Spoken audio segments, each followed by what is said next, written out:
Good morning. Celkon mobile సమర్పిస్తున్న business breakfast షోకి స్వాగతం. ఏషియన్ మార్కెట్స్ లో పాజిటివ్ ట్రెండ్ కనిపిస్తుంది. ఒక షాంఘై మినహాయిస్తే మిగతా ఇండిసెస్ అన్ని కూడా ఏషియన్ ఇండిసెస్ అన్ని కూడా పాజిటివ్ గా ట్రేడ్ అవుతున్న సమయం ఇది. సో గ్రీస్ అవుట్కమ్ ను పట్టించుకోకుండా ముందుకు కదులుతున్నాయి markets. Anti austerity party grace లో అధికారంలోకి వచ్చింది.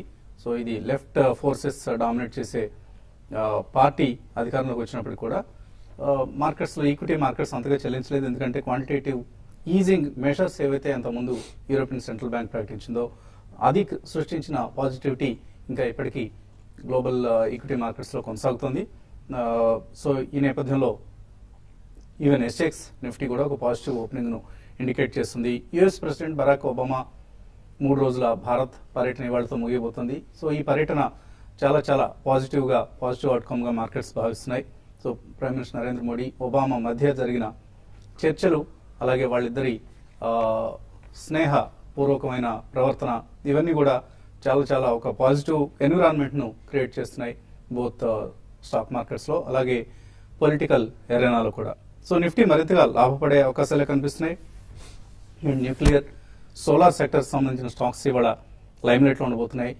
ఫర్ ఇన్స్టాన్స్ ఎల్ఎన్టీ, బిహెచ్ఎల్ ఇటువంటి స్టాక్స్లో మనం పాజిటివ్ ట్రేడింగ్ చూడబోతున్నాం. ఎందుకంటే న్యూక్లియర్ డీల్ ఆల్మోస్ట్ కుదిరింది. సో మనం నిన్నటి పేపర్స్లో కూడా చూసాం.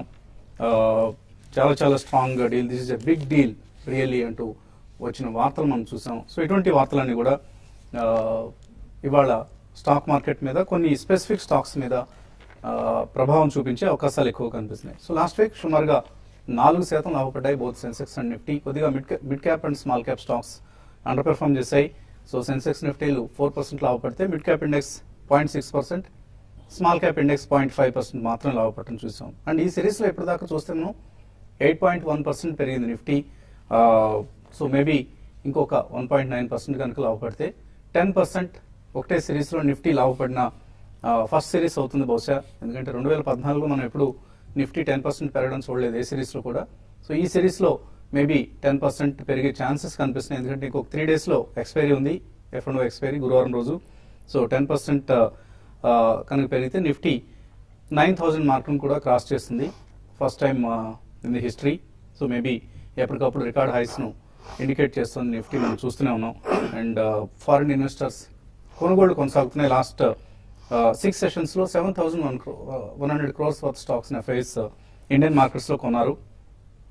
సో ఫ్రైడే రోజు కూడా మనం చూసాం. లాస్ట్ ఫ్రైడే 2020 మ్యాచ్ ఆడినట్లుగా 22,020 crores వర్త్ స్టాక్స్ను ఎఫ్ఐఎస్ కొన్నారు. అంతకుముందు రోజు 2070, అంతకుముందు 1275, అలాగే అంతకుముందు రోజు 434 crores. ఇలా వరుసగా మనకు బయింగ్ ఫిగర్ కనిపిస్తూ వస్తుంది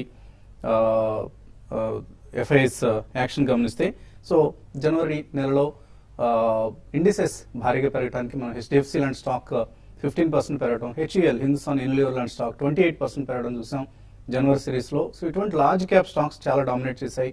మిడ్ క్యాప్స్ కొద్దిగా అండర్ పెర్ఫార్మ్ చేశాయి. ఫర్ ఇన్స్టెన్స్ నిఫ్టీ 8% పెరిగితే మిడ్ క్యాప్ ఇండెక్స్ ఓన్లీ 3.5% పెరిగింది ఈ నెలలో, ఈ సిరీస్లో. So mid caps under perform చేశాయి.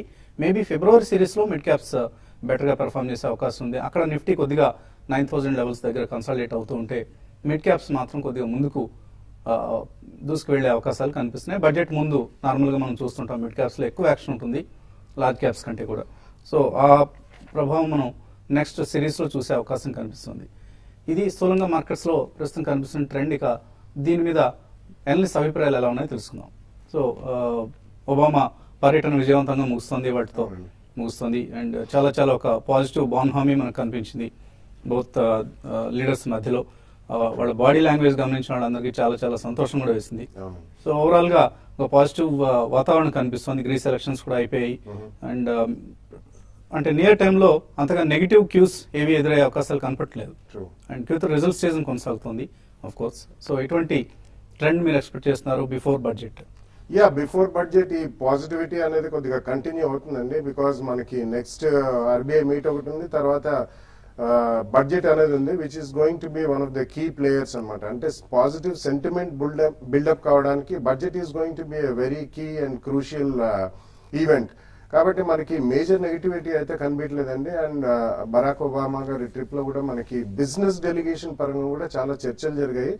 And that will lead to A positive, especially intellectual property rights ఒకటి, సివిల్ న్యూక్లియర్ డీల్ ఒకటి, ఇటువంటివన్నీ కూడా బిజినెస్ పాజిటివ్ గా ఉండడానికి చాలా దోహదపడే అవకాశం ఉంది. Within the next 2 to 3 months IPR కూడా కొద్దిగా మనకు కొలికొచ్చే అవకాశం కనిపిస్తుంది. So especially companies which are expose to IPRs, intellectual property rights, maybe pharmaceutical, some of the IT companies, and వీటిలో కూడా ఈ న్యూక్లియర్ దాంట్లో కూడా there are some exclusive technologies for which American companies hold a lot of patents. So ఇటువంటివి కూడా మనం చాలా positive nature గా పయనించే అవకాశం చూస్తాం. సో మీరన్నట్టు ఈ జనవరి సిరీస్ లో it was large caps which dominated అండి, but we're just 1 month away from the budget, కాబట్టి ఈ సెంటిమెంట్ అనేది ప్రివేల్ అవుతుంది. So mid and small caps performance కూడా మనకి నెక్స్ట్ 1 month లో చాలా అవకాశాలు వస్తాయని మనం చెప్పుకోవచ్చు. So in my opinion definitely one should be buying at every decline అండి. ఈ నెక్స్ట్ సిరీస్ లో మాత్రం తప్పకుండా మనకి ఏ డిక్లైన్ కనిపించినా కానీ మంచి stocks mid and small caps లో మాత్రం తప్పకుండా ఎక్స్పోజర్ తీసుకోండి. ఫస్ట్ ప్రైస్ పాయింట్లు తీసుకోండి. పోస్ట్ 2015 మార్చ్ రిజల్ట్స్ అయిన తర్వాత కూడా మనకి నెక్స్ట్ ప్రైస్ పాయింట్ లో కొనే అవకాశాలు వస్తాయి. దో కొద్దిగా ఎక్కువ పెట్టి కొన్నా కానీ margin of safety and comfort అనేది ఎక్కువ ఉంటుంది, కాబట్టి one should never miss this as an opportunity. ఎందుకంటే చాలా మంది they have lost in waiting for gaining or rather than really gaining themselves. So ఈ వెయిట్ అనేది ఆపకుండా definitely every decline calls for a very strong by అనే చెప్పచ్చు. So technically 9,000 levels సాధ్యపడే అవకాశాలు కనిపిస్తున్నాయి ఈ సిరీస్లోనే. నిఫ్టీకి సంబంధించి ఎటువంటి సలహా ఇస్తారు ట్రేడర్స్కు? లాస్ట్ 3 days గా మనం చార్ట్స్ పరంగా చూస్తే ఇట్స్ లైక్ డోజీ ప్యాటర్న్స్ చూస్తున్నాం అండి. డోజీ ప్యాటర్న్ ఏం సజెస్ట్ చేస్తుంటే బేసికలీ బుల్స్ బేర్స్ ఈక్వల్లీ ఉన్నారు. దో మార్కెట్ ఒక 40, 50, 60 పాయింట్స్ పెరిగినా కూడా గ్యాప్ అప్స్ కూడా చూస్తున్నాం మన మార్కెట్ లో, but both are equally good అని సజెస్ట్ చేస్తుంది మార్కెట్. సో మార్కెట్ ఇక్కడ నుంచి ప్రాబబ్లీ సైడ్ వేస్ అయ్యే అవకాశం ఉంది. Maybe 9,000 is very crucial resistance అది. I think next 3 to 4 days maybe it's not possible unless we close above 4 8s, అంటే 8 above close అవ్వాలి ఈ రోజు రేపు, అండ్ ప్రాబబ్లీ నెక్స్ట్ థర్స్డే కల్లా మనం 9,000 వెళ్ళే ఛాన్స్ ఉంది. అదేవిధంగా there are lot of gaps created అండి last couple of days weeks గా చూస్తే కనుక. ప్రాబబ్లీ 87.60 అండ్ 88.20 ఇది ఈ గ్యాప్ అనేది ఒకటి మనకి ఫిల్ చేసే అవకాశం ఉంది in the next couple of days. But bank Nifty కనుక చూస్తే ఆల్రెడీ మనం ఒక రివర్సల్ బార్ రావడం చూసాం మొన్నటి ట్రేడింగ్ సెషన్ లో. సో ఇక్కడ నుంచి ప్రాబ్లీ ఒక మైనర్ కరెక్షన్ వచ్చే ఛాన్స్ ఉంది. ఐ థింక్ 19,600 ఆర్ 19,700 మధ్యలో వచ్చే ఛాన్స్ ఉంది. I think this would be good for buyers అండి. ఫ్రెష్ ఎంట్రెంట్స్ ఎవరున్నా కూడా maybe traders for short term also it's a buy. అదేవిధంగా సిఎన్ఎక్స్ ఐటీ ఇంకా క్యాచ్అప్ అవ్వలేదు probably. I think this is where we need to look at maybe IT stocks in mid cap space or front line కూడా మనం చూడొచ్చు. CNXC is still about 300-350 points away from the life highs. So maybe ఇందులో మనకు opportunities ఎక్కువ వచ్చి ఉంది. అదేవిధంగా individual stocks we need to look at అండి ఈ స్టేజ్ లో. ప్రాబ్లీ ఏవైతే లైఫ్ టైమ్ హై హిట్ చేసినాయో ఇన్ ఎఫ్&ఓ స్పేస్ లో కూడా ఎక్సైడ్ లాంటిది, లేదంటే ప్రాబ్లీ డిష్ టీవీ, ఇవన్నీ కూడా I think they would perform well in the couple of days. So mutual fund performance ఎలా ఉంది? న్యూ హైస్ ను, రికార్డ్ హైస్ ను ఇండిసెస్ టచ్ చేస్తున్న సమయంలో గత వారం కానీ 15 days చూసుకున్నా కూడా ఐ థింక్ నిఫ్టీ అది outperformed most of the funds అండి. But otherwise all the funds ఏదైతే మిడ్ క్యాప్లో ఉన్నాయో or small cap, multi cap, banking, pharmaceutical అన్ని across all the sectors there been a positive NAVs. So equity flows కూడా బాగానే ఉన్నాయి. Market has I think probably given opportunity. So investors కూడా చాలా ఆసక్తిగా ఇన్వెస్ట్ చేస్తున్నారు. I think they want to better returns, but I think you have to have a caution. Rajendra garu చెప్పినట్టుగా sideways ఉండొచ్చు or probably but అయితే long run కూడా I think it will be much better from at least 2 to 3 years perspective. Go for multi cap funds. ఏదైతే multi cap funds are better positioned to take advantage across mid cap or small cap or large cap. So కొన్ని small cap and mid cap funds ఏవైతే ఉన్నాయో probably last 1 year అయితే చాలా మంచి returns ఇచ్చారు. I think they may not continue to do well because valuations are now reaching fair valuation or above fair valuation పరంగా long term average చూసుకోండి. So go stick with large cap funds, multi cap funds. So అన్ని పాజిటివ్గానే ఉన్నాయి. కొంచెం patience is చాలా important ఇప్పుడు.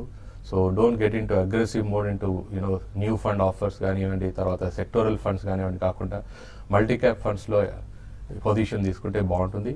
అదే మాదిరిగా డెట్ ఫండ్స్ కూడా, కన్సర్వేటివ్ ఇన్వెస్టర్స్ కూడా డెట్ ఫండ్స్ చాలా మంచి ఆపర్చునిటీ ఇస్తుంది. లాస్ట్ 6 months రిటర్న్స్ తీసుకున్నా కూడా ఆల్మోస్ట్ 18 to 20% రిటర్న్స్ ఇచ్చాయి డెట్ ఫండ్స్.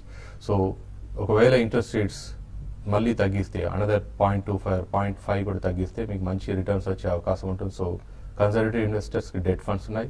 సో కాంబినేషన్ కావాలనుకోండి, కొంచెం ఈక్విటీ ఎక్స్పోజర్ కావాలనుకుంటే balance funds are always there. మనం చెప్పినట్టు గత వారం చెప్పినట్టుగా బ్యాలెన్స్ ఫండ్స్ కూడా మంచి అవకాశం ఇచ్చే ఆపర్చునిటీ ఉంది. So go for balance fund, but have it for at least 1 year to 2 years అండి. So have patience, you will get good returns in 2015. Investors నుంచి కాల్స్ అలాగే మెయిల్స్ తీసుకుపోయే ముందు కాసేపు ప్రకటన.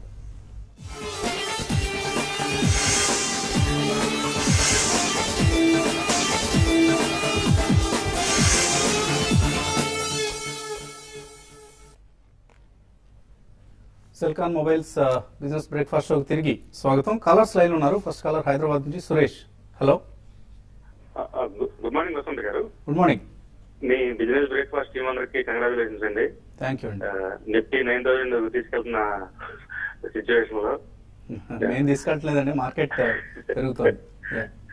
అలాగే హెచ్ఎంటి, మా మార్క్సన్ ఫార్మా, సుజలాన్, ప్రజయ్ ఇంజనీర్స్ గురించి కొంచెం మీ సజెషన్ చెప్పండి. ఇవన్నీ ఉన్నాయా మీ దగ్గర? కొన్ని క్వాంటిటీస్ ఉన్నాయండి.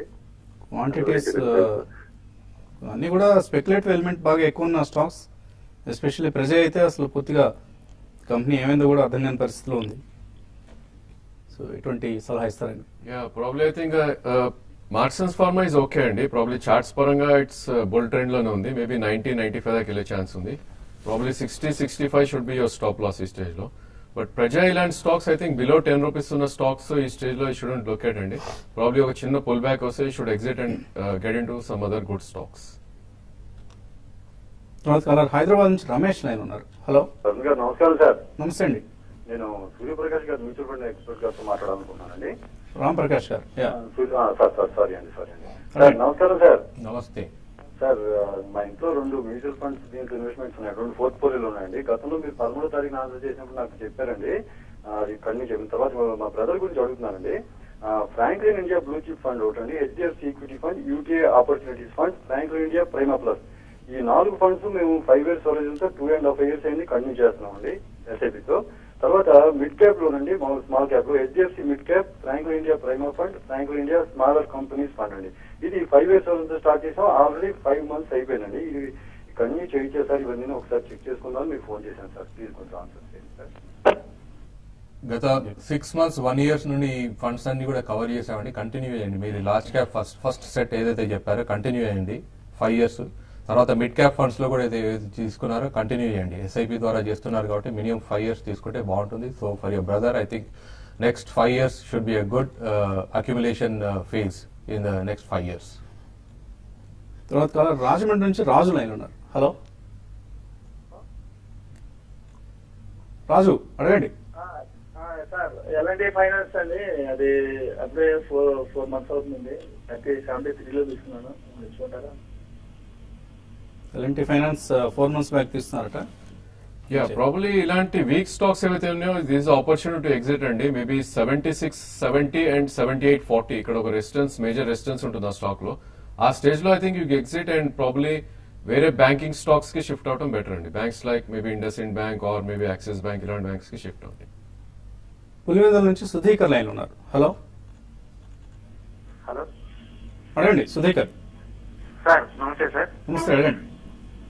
సార్, నేను కామన్ గ్రీవ్స్ 185 దగ్గర తీసుకున్నాను. Hmm. ఇప్పుడు షేర్ 193 దగ్గర ట్రేడ్ అవుతుంది. బయటకు వచ్చేయమంటారా లేకుంటే అలాగే ఉంచమంటారా? షార్ట్ టర్మ్ కోసం తీసుకున్నారా మీరు? సార్, షార్ట్ టర్మ్ ఇన్వెస్ట్మెంట్ ఇది? Short term sir, short term. Compound గ్రీస్. ఇంకోటి, నేను government employee sir, assistant executive engineer irrigation department లో. ఓకే. మాకు కాంట్రిబ్యూటరీ పెన్షన్ స్కీమ్ అని చెప్పేసి కొత్త ఒకటి స్కీమ్ ఉంది. దానికి పెన్షన్ ఫండ్స్ ఆటోమేటిక్ గా వాళ్ళు డిఫాల్ట్ గా కొన్ని తీసుకుంటున్నారు. వాటిల్లో పెన్షన్ ఫండ్స్ ఏవి బెటర్ అని చెప్పేసి దాని గురించి కూడా తెలుసుకోండి. న్యూ పెన్షన్ స్కీమ్ అంటారు, ఎన్పిఎస్ అంటారు. ఎన్పిఎస్ లో ఇన్వెస్ట్ చేస్తున్నారా మీరు? చేయట్లేదు సార్. అంటే మాకు పెన్షన్ స్కీమ్ అనేది ఆటోమేటిక్ గా ఉంటుంది. కాంట్రిబ్యూటరీ పెన్షన్ స్కీమ్ అని మాకు శాలరీలు కట్ చేసుకుంటారు. ఓకే అండి. దాంట్లో ఒక 3 ఆప్షన్స్ ఉన్నాయి. ఏదైనా పెన్షన్ మంచి పెన్షన్ ఫండ్స్ మనమే చూస్ చేసుకోవచ్చు. ట్రూ. ఇంకోటి Nagarjuna construction company sir. Okay అండి. సో కాంట్రాక్ట్ గ్రీవ్స్ షార్ట్ టర్మ్ కి ఎలా ఉంది? క్రాంప్టన్ గ్రీవ్స్ యాక్చువల్లీ ఇప్పుడే 200-day moving average about trade అవుతుంది చూస్తున్నాండి. ప్రాబ్లీ ఒక రన్ కంటిన్యూ అయ్యే ఛాన్స్ ఉంది యాజ్ పర్ చార్ట్స్. ఇప్పుడు 187 ఏదైతే 20-day మూవింగ్ యావరేజ్ ఉందో అది స్టాప్ లాస్ పెట్టుకుని హోల్డ్ చేయండి. ప్రాబ్లీ 205, 207 దగ్గర ఎగ్జిట్ అయితే ట్రై చేయొచ్చు. ఎన్పిఎస్ సంబంధించి ఏమైనా సలహా ఇస్తారు? ఎన్పిఎస్ ఆల్మోస్ట్ 6 ఫండ్ హౌసెస్ ఉన్నాయండి. దానిలో you can look at SBI or ICICI Prudential or IDFC. ఈ 3 ఫండ్స్ లో I think you can look at it. దానిలో 50-50 ఆర్ ఆప్షన్స్ మీకు దానిలో వేరియస్ ఆప్షన్స్ ఉన్నాయి. సో మీకు అనుగుణంగా కన్వీనియంట్ ఉన్న ఆప్షన్ తీసుకోవచ్చు. But I would suggest for next 15 years or whatever it is, you should look at a growth option in that. Last caller line ఉన్నారు హైదరాబాద్ నుంచి భాస్కర్. హలో హలో అడగండి భాస్కర్. హలో వినిపిస్తుంది, అడగండి. హలో. ఓకే అండి, ఆయన కాల్తో ఏదో ప్రాబ్లం ఉన్నట్లు కనిపిస్తుంది. మనకు చాలా మెయిల్స్ కూడా వచ్చాయి. రవివర్మ అడుగుతున్నారు, principal personal tax saver scheme ELSS 2007లో ఆయన ఇన్వెస్ట్ చేశారు 180 రూపీస్లో. తర్వాత అది 30 రూపాయలు పడిపోయి ఇప్పుడు 160 రూపాయలకి ఇంప్రూవ్ అయింది. సో ఏం చెప్తారు దీన్ని? Should continue, and I think ఈ మార్కెట్స్ లో if you can continue and hold on and have patience, you will get your returns. It's one of the under performing schemes అండి, బాగా పెర్ఫార్మ్ చేయని scheme. So maybe మీకు 3 years lock-in అయిపోయింది కాబట్టి బెటర్గా ఎక్కడైనా ఇన్వెస్ట్ చేయాలనుకుంటే తీసుకొని వేరే చోట ఇన్వెస్ట్ చేయండి. ప్యాసివ్గా ఉండాలనుకున్నా కూడా you can continue to be so అండి. ఈ మార్కెట్లో ఏం చేయకుండా ఉన్నా కూడా పెరుగుతున్నాయి కాబట్టి. కొయ్యన శ్రీనివాస్ అడుగుతున్నారు, ఎస్బీఐ తీసుకోవచ్చా? Banking I think you should wait అండి ఫర్ సమ్ కరెక్షన్. స్టాక్ చూస్తే కనుక ఆల్మోస్ట్ 7 months లో ఇది 230 నుంచి 330 దాకా 100 రూపీస్ పెరగడం చూసాం. కరెక్షన్ మీనింగ్ఫుల్ కరెక్షన్ రాలేదు స్టాక్ లో ఇంకా. ప్రాబ్లీ 20-day మూవింగ్ యావరేజ్ అయితే 312 and 307 should be the support zone. Dips లో బై చేయండి. చంద్రశేఖర్ ఎంఆర్ అన్న పేరుతో వచ్చింది. 25 మెయిల్స్ ఒకటే మెసేజ్ని 25 times పంపించారండి. ఇలా పంపడం వల్ల మనకు చాలా ఇబ్బంది అవుతుంది, టైం పోతుంది. మీ మెయిల్ అందువలన చదవడం లేదు, మీరు 25 times పంపినందుకు పనిష్మెంట్గా కూడా. భానుమూర్తి అడుగుతున్నారు, శాంతి గేర్స్ రిచా ఇండస్ట్రీస్. శాంతి గేర్స్ 158లో, రిచా ఇండస్ట్రీస్ 41లో తీస్తున్నారు. ఏం చేయాలి? యా, శాంతి గేర్స్ డెఫినెట్లీ ఉంచమని చెప్పండి. యాక్చువల్లీ అది టిఐ ట్యూబ్ ఇన్వెస్ట్మెంట్స్ వాళ్ళు కొన్నారు, Murugappa group company. It's a good company, going forward మంచి గెయిన్స్ వస్తాయి. బట్ రిచా లాంటి మాత్రం ఒక అప్ మార్కెట్ లో ఒకసారి ప్రాఫిట్ బుక్ చేస్తే బెటర్. లక్ష్మి సంతాల అడుగుతున్నారు, ఫినోలెక్స్ కేబుల్స్ 248లో కొన్నారు, ఇది పెరగడం లేదు, ఏం చేయాలి? ఎగ్జిట్ అవ్వచ్చా? ప్రాబ్లీ స్టాక్ మనకి లాస్ట్ 7-8 months చూస్తే 73 రూపీస్ నుంచి 280 దాకా పెరగడం చూసామండి. ఇక్కడ ఒక కన్సాలిడేషన్ ఫేజ్ లో ఉంది. ఐ థింక్ మీరు షార్ట్ టర్మ్ ట్రేడర్ అయితే కనుక దీనిలోంచి ఎగ్జిట్ అయ్యి probably momentum stocks like Exide industries లేదంటే హెక్సావేర్ అటెంప్ట్ చేయండి. వై చంద్రశేఖర్ అడుగుతున్నారు, హెచ్బిఎల్ కొన్నారు 16 రూపాయలు, సోనా కోయో 30 రూపాయలు కొన్నారు, ఎటువంటి సలహా ఇస్తారు? I think HBL is a hold అండి. ప్రాబ్లీ అది 11 రూపీస్ నుంచి ఆల్మోస్ట్ 40 రూపీస్ దాకా వెళ్ళి ఇప్పుడు ఒక చిన్న కన్సాలిడేషన్ స్టేజ్ లో ఉంది. Maybe 28 should be the bottom, trading bottom అని చెప్పొచ్చు. నెక్స్ట్ 42 కనుక బ్రేక్ అవుతే 56 to 60 దాకా వెళ్ళే ఛాన్స్ ఉంది. గోపి అన్న పేరుతో వచ్చింది, lump sum investment 1 lakh rupees 1 year కోసం చేస్తారట, ఏదైనా మ్యూచువల్ ఫండ్ ను సజెస్ట్ చేయమంటున్నారు. You can look at Franklin India Prima Plus, and it's a combination of large cap and mid cap. Or you can risk తీసుకోవాలనుకుంటే you can look at multi cap fund, ICICI Prudential లో dynamic plan అని ఉంది, or Birla sun life లో top 100 fund. So Gopi గారు, మీరు కూడా ఒకటే mail ని 20 times పంపిస్తున్నారండి. దీనివల్ల మెయిల్ బాక్స్ నిండిపోతుంది, మనం దీన్ని స్క్రోల్ చేసుకోవడం కూడా కష్టం అవుతుంది. తేజారెడ్డి ల్యాంకో 24 రూపాయలు కొన్నారు, దీని నుంచి దేనికైనా షిఫ్ట్ కావచ్చా, స్విచ్ కావడానికి సజెస్ట్ చేస్తారా? Yeah, definitely we can switch and probably mid cap banking lo you can look at maybe if you're a long term holder, Federal Bank, Karnataka Bank looks good. Kamal అడుగుతున్నారు, గతి intraday target result basis ఇవాళ result ఉందనుకుంటాను. Yeah, I think probably intraday if you ask me 252 should be the support zone అండి. 252 and 260 results వచ్చినప్పుడు కొద్దిగా swing ఎక్కువ ఉంటుంది stock లో. Maybe 295 breakout అయితే you can attempt to buy for target of 310. First source solutions 21లో, RCF 38లో తీసుకున్నారు రాజేంద్రన్, ప్రాఫిట్ బుక్ చేసుకోవచ్చు ఇక్కడ. First source is not perform అండి. ప్రాబ్లీ స్టాక్ ఆల్మోస్ట్ 15 రూపీస్ నుంచి 40 దాకా వెళ్ళి కొద్దిగా అండర్ పర్ఫార్మ్ చేస్తుంది. ఒక చిన్న పుల్ బ్యాక్ మేబీ 33-34 దగ్గర you can book profits. Durga Praveen అడుగుతున్నారు, HDFC standard life youngstar super premium ఇందులో ఎస్ఐపి చేస్తున్నారు, మంచి స్కీమేనా, ఏదైనా మ్యూచువల్ ఫండ్స్ రికమెండ్ చేస్తారు? సో ఇన్సూరెన్స్ బేస్డ్ ఫండ్ అండి. So you can ULIP scheme. So ఒకసారి కమిట్ అయిన తర్వాత ఫస్ట్ ఆఫ్ ఆల్ దాని ఎగ్జిట్ ఆప్షన్స్ చూసుకోండి. But I would not suggest investment into an insurance scheme. So in the HDFC itself you can look at HDFC equity కానీ top 100 or mid cap opportunities ఏవైతే ఉందో హెచ్డిఎఫ్సిలో invest చేయొచ్చు. Okay అండి, ఇంకా చాలా mails మిగిలిపోయి, కానీ స్టూడియోలో కొన్ని ఇబ్బందులు ఉండడం వల్ల కార్యక్రమాన్ని ముందుగా ముగించాల్సి వస్తుంది. ఇది ఇవాల్టి Celkon mobile business breakfast show. మధ్యాహ్నం 1:00 స్మార్ట్ ఇన్వెస్టర్ మళ్ళీ కలుద్దాం.